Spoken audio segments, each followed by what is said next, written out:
Nursing Today from the University of Washington School of Nursing. Our guest today is Sherry Constantino-Shor. Sherry will be speaking about making nursing a career, not a job. Like Sherry, most people know they want to be a nurse at a very young age. But what makes a nurse stay in the job? The reason may surprise you. Sherry Constantino-Shor is a post-operative clinical nurse specialist at Swedish Medical Center in Seattle. She has 23 years of nursing experience, 19 in direct patient care. She speaks locally and nationally on creating healthy work environments in healthcare. Sherry is one of 5 nurses in the country appointed to the Academy of Medical Surgical Nurses Health Practice Environment Task Force. Welcome, Sherry. Charles Darwin said it best. It's not the strongest of species that survive, nor the most intelligent, but the one most responsive to change. What we're going to talk about today is how change is an essential component of the healthcare environment. We're going to talk a little bit about how self-reflection and work-life balance contribute to actually doing better at what we do. And my hope is today that I just inspire you to think about your contribution to the field of nursing. 7.4% of nurses are absent from work during the week as a result of job burnout or stress and anxiety. This is 80% higher than other occupations. We nationally have higher illness, disability, and absenteeism rates than all other healthcare workers combined. 30 to 54% of us change position within the first year. Many actually leave the profession. There's a predicted shortage of nurses of 29% by 2020. It costs a lot of money to replace an experienced RN. And a positive work environment is correlated with less turnover, fewer occupational injuries, increased job satisfaction, less burnout, and improved patient outcomes, including lower mortality rates if we have a positive work environment. The way that we treat each other actually impacts this whole thing that we're talking about. Because what we know is that new grads with 2 years or less of experience have the best aseptic principles of all of us. They practice better asepsis than the rest of us. And we know that if you have 5 years or more of experience, you have something called nursing intuition. It's literature-based. It means I can lay eyes on you and I can go, something's going down right now. And you guys know exactly what I'm talking about. And that's why actually some organizations across the country have added the nurse feels uncomfortable about her patient and is worried about his or her outcome, despite other clinical indicators not being triggered as a reason to call a rapid response, right? Because of that piece of nursing intuition. So the thing is, you guys, we need all of us. We need the people who've got the newest, best evidence-based practice knowledge. We've got to have you because weren't taught that way. And you've got to help us to get there. We need the technology. For God's sake, we need the technology, right? We need those with nursing intuition. We need the people who I can go, but I took their vital signs and they look fine. And you can go, nope, this is not good. I mean, I actually remember as a charge nurse, there was a new grad who would watch me very closely because she would be like, you get a look. There's a look when you're worried about someone, when you know. And so I go take care of that person right away when you get that look because I know that that person is not doing well. And that is how we can work as a team, right? But that's team competence. That means that we have to have every member here in order to be the best healthcare nursing workforce that we can. So we got to keep us all here. And in order to keep us all here, we got to keep us all relatively happy in our jobs. There's like 91% female workforce and 9% male in nursing. And that females are actually hardwired to show based on like estrogen and oxytocin, to show their negative feelings in a nonverbal way. Right? So that's what I try to tell my husband is I'm hardwired to be passive aggressive. But it doesn't really fly. That if you guys are not getting schedule breaks, if you have a schedule that isn't working for your life, if you are not getting breaks, if you have to go to the bathroom, you are actually not caring what I'm saying about teamwork.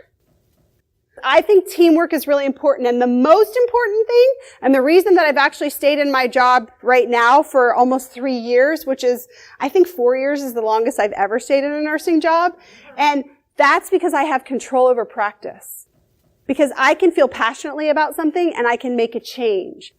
And that is where we want to go, is that you can make a change, right? You can see something and you have the ability to make a change, but you got to build it from the ground up.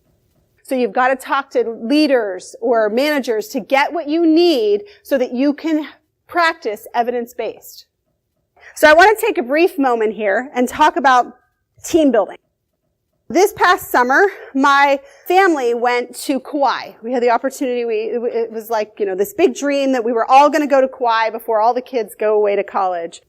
And so that's my 4 daughters and my husband and I on the Kalala Trail, which is along the Nepali coast in Kauai. And I don't know if any of you have had the opportunity to see any part of this, but it's an 11-mile hike where Jurassic Park was filmed. Like, it's an extraordinary hike.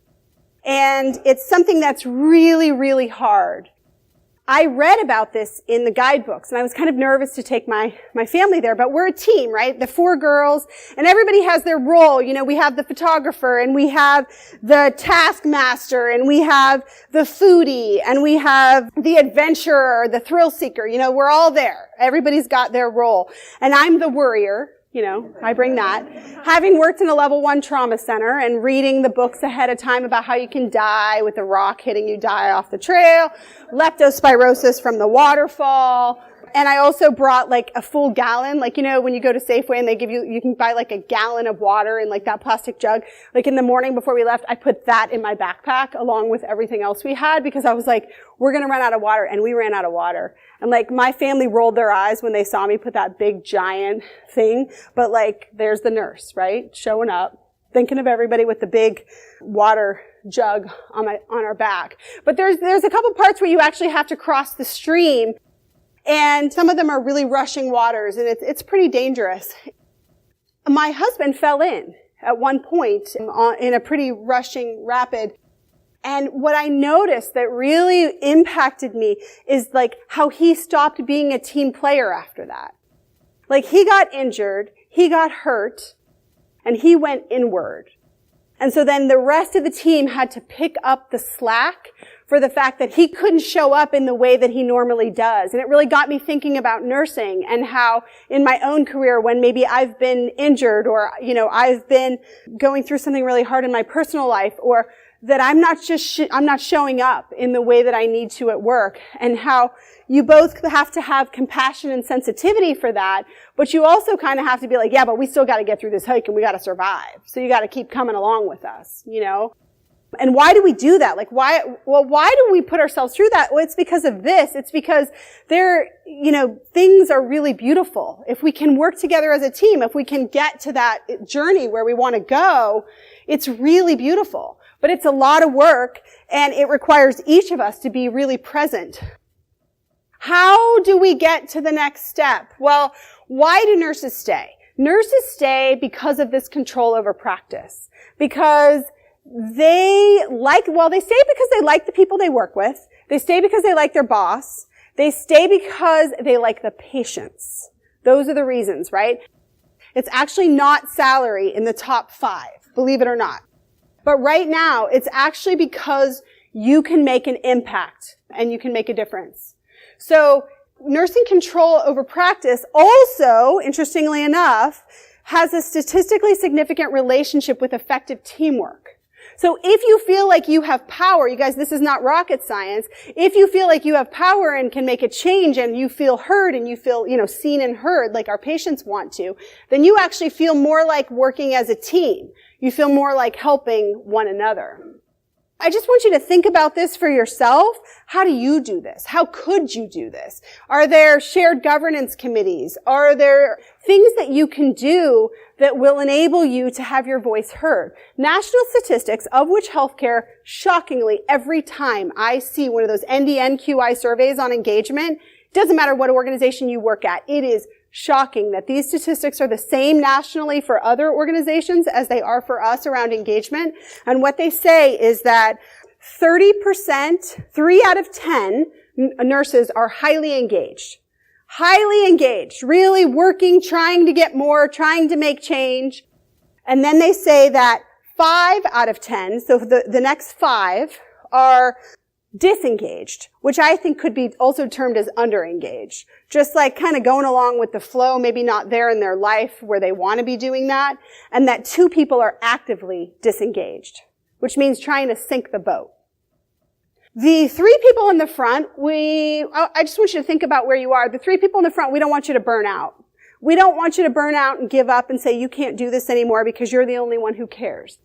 The 5 people in the middle, we got to get you on board. Because if you think about that statistics, they match exactly with the number of people using evidence-based practice at the bedside. 3 out of 10, right? So we got to get to 8 out of 10. We got to get there where 8 out of 10 are using evidence-based practice. And what about the 2? Well, my personal opinion about the 2 actively disengaged, trying to sink the boat, the people who cause trouble, that's a manager's problem, and they should get off the boat. Because I think if you are the kind of person who is getting out of bed and trying to make other people's lives worse that day, then maybe this is not the right spot for you anymore. When you have nurses who have a Cotty on their unit who go like this when you tell them, no, we can't. What do we have to do? Tell us what we need to do. Let's look at it. Let's do a deep dive. Let's figure it out. And that's like, those Cotties, I'm not saying like who cares because those are patients' lives and we do care. But what matters is that those nurses are engaged enough to want to figure out how to make a change and drive change on their unit. Again, survival, disengaged, I feel isolated, I'm not happy with my job or the work that I do, all the way up to I'm aligned with my company's mission and inspire others to take action and build company culture and success. Now, I want to get across that there is no judgment on this because there have been times when I went through a divorce. I could mark when I had a miscarriage. I could tell you all the things in my life that made me more or less engaged, more or less interested in being a team player. The times when I fell off the rock, to say, in the rushing river, and I needed other people to help carry me along. But I think you have to be real with what's going on in your life and what's possible for you. And then you have to think about what is the best that I can do today, right here, right now, for this patient, for this situation. And one thing that I really think we would be remiss if we didn't talk about is work-life balance. So this is something that we're not great at it. And the reason we're not great is because nurses tend to put the needs of other people over ourselves. I know that I do this. So my husband and I have been together for 10 years. This is my second marriage. And when we first came together, he was offering, I asked him, I said, hey, can you pick up I had a 5-year-old at the time. Can you pick up my 5-year-old from school today? And I was a single mom working, going to do a shift at the hospital. And he's like, well, you know what? Let me check with my daughter and make sure that's okay. Now his daughter's 5. So he was going to check with his 5-year-old and see if she had plans before he was going to help me pick up my daughter from school, right? So you know where I'm going with this, right? But what I said, so he asked me, and what I said was, okay, yeah. All right, well, let me know. I'll be going to the hospital now. And then I called him a couple of hours later, and I was like, let me tell you something. I am a single mother who is trying to survive, and I need help, and you're going to ask a 5-year-old if it's okay with her? And I was, and I used a couple other words when I was talking to him to let him know how strongly I felt. And what he said to me that probably changed my life, and I didn't know because we'd only been dating for a few months at the time, is he said to me, sweetheart, if you and I are going to be in a relationship, you are going to have to match how you feel on the inside with what you say on the outside. And I was like, wait a minute. Like, this was life-changing for me. To be like, wow. So basically what I should have said when he said to me that, no, I can't, that I would say, but I really need you to. This is really important to me, and I'm really struggling today. And he's like, and if you would have said that, I would have dropped everything and done it in 2 seconds. But you had a smile on your face, and you acted like that was all okay. And so I realized that maybe that's what was going on with my career. Maybe on that timeline along the way, when they were like, do you speak Spanish? And I was like, yes, I speak Spanish. maybe the only person who was on that timeline with me was me, right? And that I was taking me with me wherever I went. And then the real bummer is, you guys, I read an article that said that exact thing. It was like, actually characteristics about you have a lot more to do with whether or not you're happy at work as a nurse than the actual conditions and organization in which you work. And I was like, ugh. So ultimately, that means that my happiness is up to me, that I'm going to have to figure out how to get this together so that I can show up at work in a way that's healthier, and I can actually match how I feel on the inside with what I say on the outside better.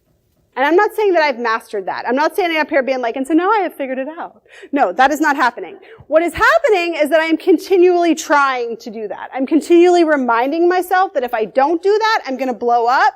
I'm going to quit. And believe you me, I have quit. I'm a little hot-headed, and I have had someone upset me, go in my office, type out a resignation, and throw it on the desk in like 3 minutes with no thinking in the middle. I've also hit send on the email when I shouldn't have. And so I think these are things that you kind of have to learn. Who are you, right? And so then you can figure out that work-life balance for you. 40% of nurses suffer from burnout, can lead to depression, detachment, suicidal ideation at extreme. 8% of nurses have been involved in substance abuse in the past year. The average suicide rate for nurses is 1.5 times the national average. Doctors is 2.5 times. If you're a female doctor, it's 3.5 times the national average. And nurses are 39% more likely to live longer than the average person. Yeah! We're a hot mess, and we are going to stay on for a long time. No, not anywhere near the end of my career. So just a quick word about emotional intelligence. These are kind of buzzwords people are talking about, but this just means like largely that you can match how you feel on the inside with what you say on the outside. And guess what? A high number of nurses scored below average on the emotional intelligence ability measure. And I believe, in theory, that is because we are focused on everyone else's needs. And man, do we need us to be, right? Because there's a lot of tragedy in our world right now. And nurses have shown up time and again, and I'm proud to be a part of a group that does that, right? We need that. We need that hope. We need those people who are like us, who are going to carry forth when there's tragedy, who are going to help heal those patients' bodies and minds, the survivors. So we have got to figure out a way to match how we feel on the inside with what we say on the outside so that we can stay here healthy and happy in our roles. And, you know, simulation is something that's really taken off in healthcare education. It's huge.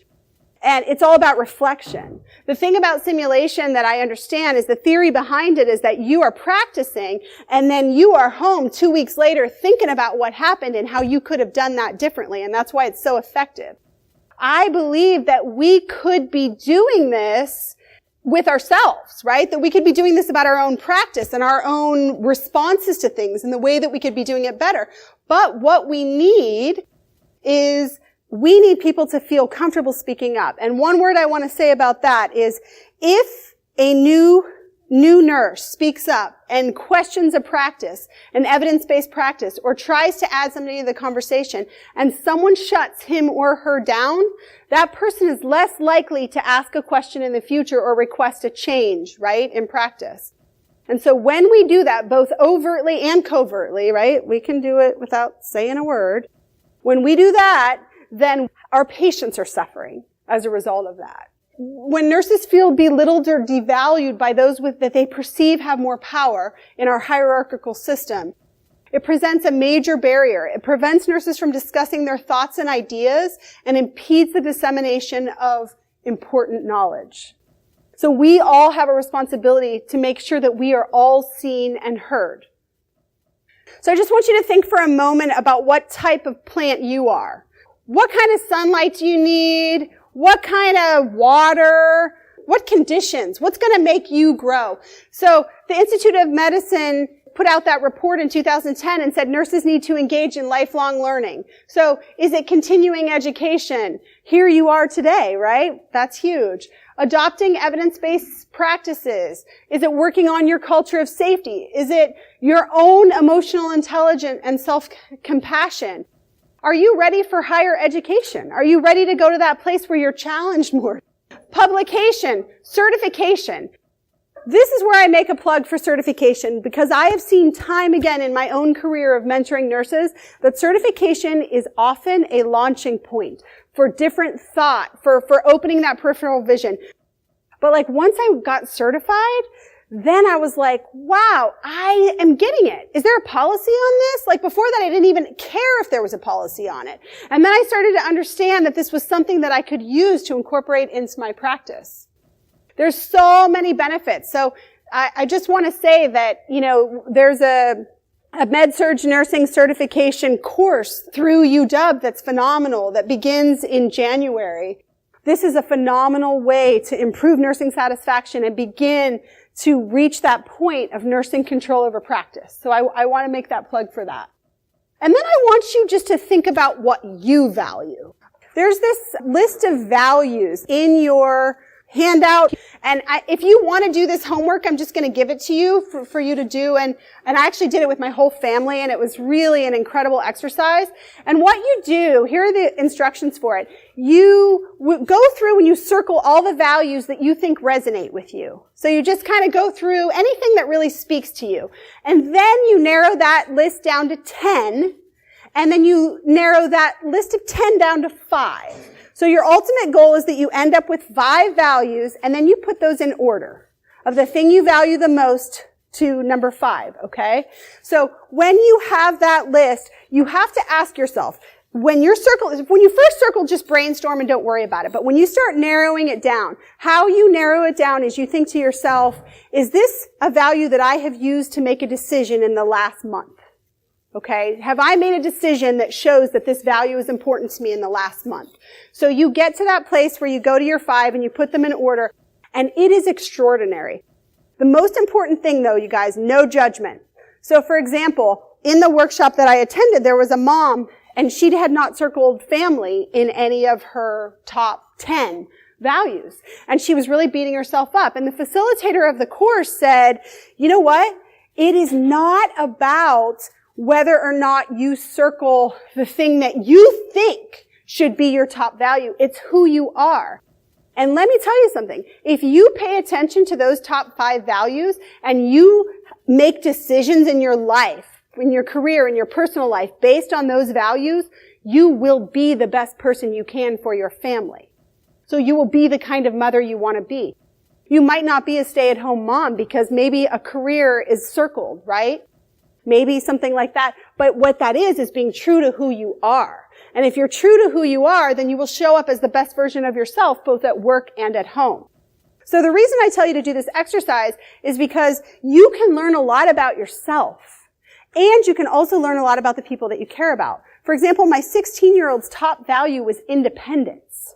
Of course they want independence, but man, hers was independence. So she asked me this year if she could go with one of her best friends to Europe to visit one of that girl's family in Europe. And I wanted to say no, because there's a lot going on in Europe, and my worry thing comes on. And I remembered that independence is her most important value in life right now. And it can change, by the way, right? Like this can change a year from now or whatever. And so I let her go. And it was the most incredible experience ever for her. And I realized that when you align how you live or decisions that you make with your values, then you are going to be a happier, healthier person. So I hope you do this and you enjoy it, because it's, and if you want to email me about it, if you have any questions or you want to talk about it, my email is at the top of the handout, and you can email me and we can talk about it. Thank you so much. It's been really nice talking with you.